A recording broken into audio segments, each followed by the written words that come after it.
All right, everybody, one of our favorite times of the week when the media covers itself in glory and we bring it to all of you. So this one, something that we actually talked about earlier on the show. So we'll remember the New York Times, they ran this op-ed by Tom Cotton, Senator Tom Cotton, and I think it was send in the troops. So obviously, Krystal vehemently disagrees. I know some of the audience does as well. However, the actual staff of the New York Times itself was an open revolt against its own paper, saying that the headline put some of its own black staffers in danger. Now, developments further in the case, where the Times is now saying that they made an error, even though they can't point to any, in it was a rushed process. The New York Times paper news division even outed the name of the staffer who edited the piece in the first place, and the head of the opinion page even claiming that he didn't read the piece before it went up onto the website, Krystal. So you can just see, the staff is in open revolt against the very idea of running this op-ed. And like I said yesterday, I believe that they've also run op-eds by the Taliban, Vladimir Putin, and I think even Adolf Hitler, like many other very unsavory characters. But apparently that wasn't enough to put people in danger who work at the New York Times. Obviously this one is incredibly fraught because, like you said, I vehemently, aggressively disagree with Senator Cotton's view, and I think his op-ed was sort of propagandistic. Of course, I would say the New York Times publishes lots of things like that all the time, especially in the opinion section. But right. I do think the response is really cowardly. The way they handled this, first of all, they say that it didn't meet their standards, but they don't explain how. Right. And they seem to be seeking to just throw this one individual under the bus, which is really first of all, again, cowardly, but also, the buck stops with leadership. So if this I'm sure this one individual was not the only person who looked at this, who read it, who fact checked, who edited it, who made the decision to go with it in the opinion section. Now, I could see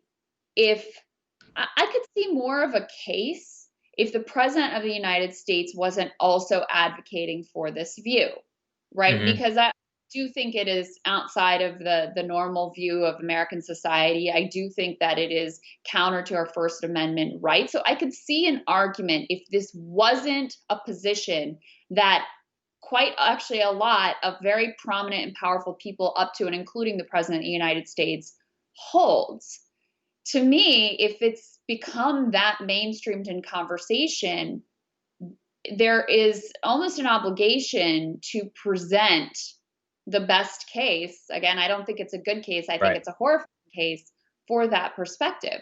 Another thing I would say here, though, is it kind of also reveals the way that the Times is often more comfortable with right-wing views than with views that would represent my ideology with leftist views. Like, you don't ever see very much of that reflected. They haven't brought in people to, try to diversify opinion on that side and represent that part of the political spectrum. So I think that dynamic is quite revealing here as well. And as we covered before, if you have a view that is outside of the neoliberal mainstream, these types of shaming, censorship, throw under the bus actions should make you deeply uncomfortable.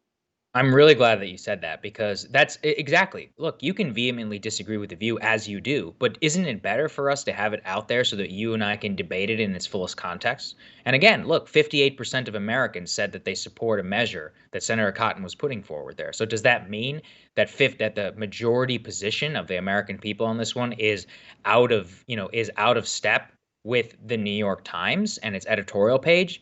And I think that exactly as you said, also on the leadership aspect, which is throwing, a young staffer under the bus for the person who edited it and not trying to claim responsibility or even just try to mount a defense based on the idea like, hey, we publish controversial people all the time, is just deeply cowardly.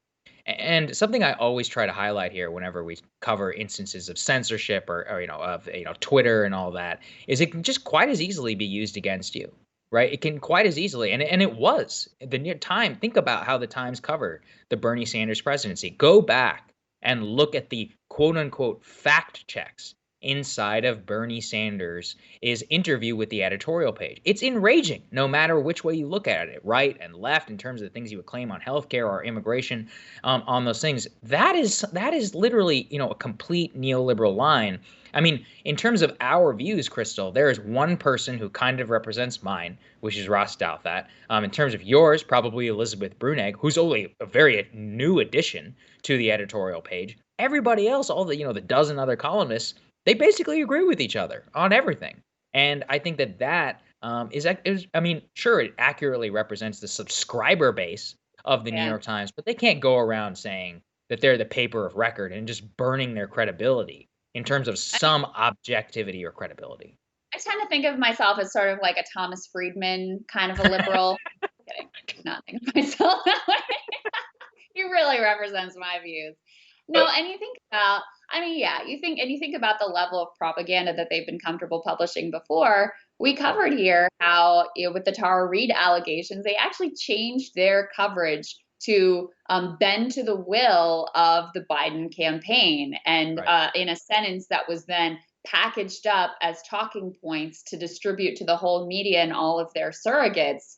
So, if they're worried about, sort of cherry-picked propaganda, then they're going to have to do better than just throw some young staffer under the bus for this particular opinion piece. They're going to have to do a little more soul searching than that on that front.